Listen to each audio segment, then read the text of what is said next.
آج پاکستان کے معاشی حالات ملکی ٹیکس آمدنی کی پائی جوڑنے کا تقاضا کر رہے ہیں، لیکن شہباز شریف حکومت نے کل بجٹ میں سرکاری ملازمین کی تنخواہوں میں تیسری بار مسلسل یکمشت 25% اور ریٹائرڈ ملازمین کی پینشن میں 15% اضافہ کر دیا۔ پچھلے سال بھی شہباز شریف حکومت نے سرکاری ملازمین کی تنخواہوں میں 35% تک اور پینشن میں 17.5% اضافہ کیا تھا، اور وفاق کے ساتھ چاروں صوبوں نے بھی اس فیصلے پر منوعن عمل کیا تھا، جس کی وجہ سے سرکاری ملازمین کی پہلے بھی موجیں تھی دوسرے پاکستانیوں کے مقابلے میں، اور اب بھی پورے پاکستان کے جو ملازمین ہیں وہ منہ دیکھتے رہ گئے، مگر سرکاری ملازمین کے مزے در مزے ہیں۔ ہم سب جانتے ہیں کہ تھانہ، کچہری، FBR، excise, revenue, registrar office, local government سمیت تمام سرکاری محکمے ایسے ہیں جہاں کوئی کام رشوت دیے بغیر کرانا بالکل ناممکن ہے، تقریباً ناممکن ہے۔ سندھ میں تو رشوت بنا سرکاری دفتر میں داخل بھی نہیں ہو سکتے، لیکن یکمشت سب کو نوازا گیا، جبکہ ہیلتھ اور ایجوکیشن ڈپارٹمنٹ کے مبینہ ہزاروں سفارشی اور گوشت ملازمین کی بھی تنخواہوں میں گھر بیٹھے اضافہ ہو گیا ہے۔ تعجب کی بات یہ ہے کہ یہ سب وہ ہیں جن کی 5 انگلیاں گھی میں ہے اور سر کڑائی میں ہے، اور انہی لوگوں کی وجہ سے ٹرانسپیرنسی انٹرنیشنل کے کرپشن انڈیکس میں پاکستان 180 ممالک میں 133ویں نمبر پر ہے۔ اہم سوال یہ ہے کہ ملازمین کی تنخواہیں بڑھانے میں ان کی پرفارمنس جانچنے کا بھی کوئی فارمولہ ہے یا نہیں۔ صرف FBR کے ملازمین کا یہ حال ہے کہ آج وزیر خزانہ محمد اورنگزیب اپنے ماتحت ادارے کی کارکردگی کا دفاع نہیں کر سکے۔ ایک جانب بجٹ میں سرکاری ملازمین کی تنخواہوں میں 25% اضافے سے وارے نیارے ہوئے، تو دوسری طرف پرائیویٹ ملازمین پر ٹیکس کی شرح 35% تک بڑھا کر ان کا خون نچوڑ لیا گیا ہے۔ تنخواہ دار طبقے کے ٹیکس سلیب میں تبدیلی اور اس کے بعد ٹیکس بریکٹ میں اضافے نے سیلریڈ کلاس پر قیامت ڈھا دی ہے۔ وزیر اعظم شہباز شریف بار بار اس عزم کا اظہار کر چکے ہیں کہ پہلے سے ٹیکس پابند طبقے پر ٹیکس کا مزید بوجھ نہیں ڈالیں گے، مگر لگ رہا ہے کہ وزیر اعظم کے عزائم محض دعوے ثابت ہوئے ہیں۔ وزیر اعظم صاحب کے بلند بانگ دعوے اپنی جگہ پر، حقیقت یہ ہے کہ نئے بجٹ میں ٹیکس پابند تنخواہ طبقے کو رون دیا گیا ہے، جبکہ بھاری بجٹ خساری کی پرواہ کیے بغیر صرف عوامی مقبولیت کے لیے 32 لاکھ سرکاری ملازمین کی تنخواہیں اور 30 لاکھ پینشنرز کی پنشن میں ایک بار پھر اضافہ کیا گیا، یعنی نوکری کے دوران تنخواہ میں اضافے کی لاٹری اور ریٹائرمنٹ کے بعد تا حیات ٹیکس فری پینشن کی مراد ہیں۔ نئے مالی سال صرف وفاقی حکومت کا پینشن بل 1014 ارب روپے کا ہو چکا ہے۔ پچھلے مالی سال وفاق کے پینشن اخراجات 751 ارب روپے تھے، جن میں صرف اس سال میں 263 ارب روپے یعنی 35% اضافہ ہو چکا ہے۔ ہمیں انٹرویو میں وفاقی وزیر ڈاکٹر مصدق ملک نے اعتراف کیا کہ پینشن ادائیگی کے لیے جامع اصلاحات کی ضرورت ہے۔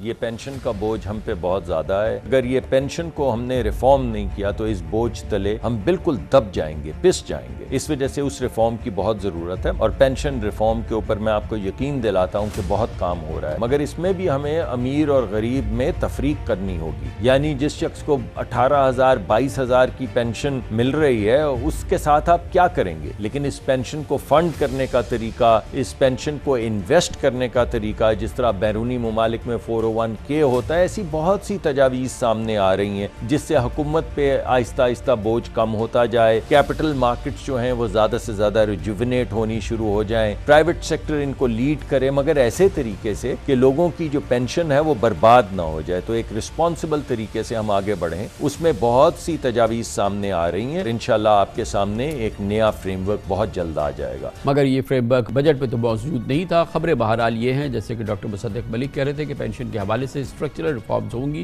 جن کے تحت نئے سرکاری ملازمین کی پینشن میں ان کے ذاتی شیئر میں اضافہ کر کے ایک علیحدہ پینشن فنڈ بھی قائم کرنے کا فیصلہ کیا گیا ہے۔ بہرحال تازہ ترین بات یہی ہے کہ اس بجٹ میں پینشن پر کسی قسم کا کوئی ٹیکس نہیں لگایا گیا ہے، پینشن ٹیکس فری ہی رہے گی، جو کہ شاید ایک نایاب کام ہے، پاکستان میں ہی ہوتا ہے اس لیول کی پینشن ہو، وہ بھی تمام کی تمام ٹیکس فری پینشن ہو۔ اور اس سال وہ کہ خیال یہ تھا کہ اس دفعہ پینشن میں جو ہے وہ ٹیکس لگایا جائے گا، مگر وہ نہیں لگایا گیا ہے۔ مگر یہ کام جو ہے یہ صرف اس سال نہیں ہوا ہے، پاکستان میں ایک عام پاکستانی کی، ایک ملازم پیشہ پاکستانی کی کیا واقعی تنخواہیں ہر سال 25% بڑھتی ہیں؟ کیا ممکن ہے کہ کوئی بھی وائبل اینٹی یہ برداشت کر سکے؟ اور پاکستان جو قرضوں کے بے پناہ بوجھ کے اندر ہے، جو کرپشن کے بے پناہ بوجھ کے اندر ہے، وہ اپنے سرکاری ملازمین کی تنخواہوں میں ہر سال تواتر سے یہ جو شہباز شریف حکومت آئی ہے وہ 22 سے 25% اور 35% تک اضافہ کرتی رہی ہے۔ بجٹ میں سرکاری ملازمین کی تنخواہوں میں 25% اضافے سے سرکاری ملازمین کے بارے نیارے ہو گئے، مگر پرائیویٹ ملازمین پر ٹیکس کی شرح 35% تک بڑھا کر یقیناً ان کے لیے ایک بہت ہی ناخوشگوار ماحول پیدا کیا گیا ہے۔ شہباز حکومت نے بجٹ میں سرکاری ملازمین کی تنخواہوں میں 30 سے 35% اور پینشن میں 17.5% اضافہ کر دیا ہے۔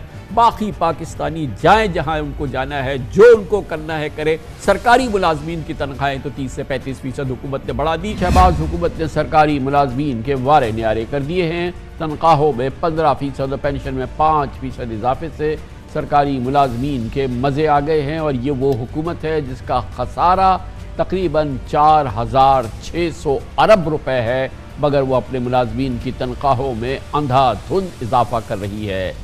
اب بات ہوگی بجٹ کے خوشگوار پہلو کی جانب، جس کا اظہار آج پاکستان اسٹاک ایکسچینج نے کیا، جہاں پر آج نئے مالی سال کے بجٹ کا والہانہ استقبال ہوا۔ بجٹ کے اگلے روز آج اسٹاک مارکیٹ جھوم رہی تھی۔ پی ایس ایکس میں 3410 پوائنٹس کا تاریخی ریکارڈ توڑ اضافہ ہوا اور مارکیٹ 4.69% بڑھ گئی۔ انڈیکس میں 3410 پوائنٹس کا اضافہ ایک سیشن میں پوائنٹ کی اب تک کی سب سے بڑی تیزی ہے۔ اس سے پہلے پچھلے سال 3 جولائی کو انڈیکس میں ایک دن میں 2446 پوائنٹس کا بلند ترین اضافہ ہوا تھا۔ آج ایک دن میں پہلی بار انڈیکس نے 73,000، 74,000، 75,000 اور 76,000 پوائنٹس کی حدود کو عبور کیا اور مارکیٹ میں زبردست تیزی کے بعد 76,208 پوائنٹ پہ بند ہوئی۔ آج ریگولیٹری پابندیاں نہ ہوتی تو انڈیکس 4,000 پوائنٹس تک بڑھ سکتا تھا۔ آج ٹریڈنگ کے دوران ایک موقع پر انڈیکس 76,283 پوائنٹ کے آل ٹائم ہائی سطح پر بھی پہنچا تھا۔ شیئرز کی خرید و فروخت کے دوران سرمایہ کاروں میں جشن کا سسما دیکھنے میں آیا۔ Automobile assembler, cement, commercial banks, oil and gas marketing companies اور اس کے علاوہ متعدد ریفائنریز، اس تمام کے شیئرز کی ڈیمانڈ اور سپلائی میں بہت زبردست فرق نہیں تھا اور وہ بہت ہی دلچسپ صورتحال تھی۔ خوشائند بات یہ ہے کہ حکومت نے نئے مالی سال کے بجٹ میں کیپٹل مارکیٹ کے منافع اور ڈیویڈنڈ پر سی جی ٹی کو معمول کے ٹیکس ریٹ کے مطابق نہیں بڑھایا، جس کے بعد اسٹاک ایکسچینج میں انتہائی مثبت اثرات دیکھنے میں آئے۔ خیال رہے کہ اس ماہ کے آغاز سے شیئرز کے منافعوں پر ٹیکس میں کئی گنا اضافے کی من گھڑت خبروں کی وجہ سے مارکیٹ ڈھیر ہونا شروع ہو گئی تھی اور انڈیکس تقریباً 5% گر چکا تھا، لیکن بجٹ کے بعد تمام خدشات غلط نکلے اور سرمایہ کاروں کا اعتماد بحال ہوتا نظر آیا۔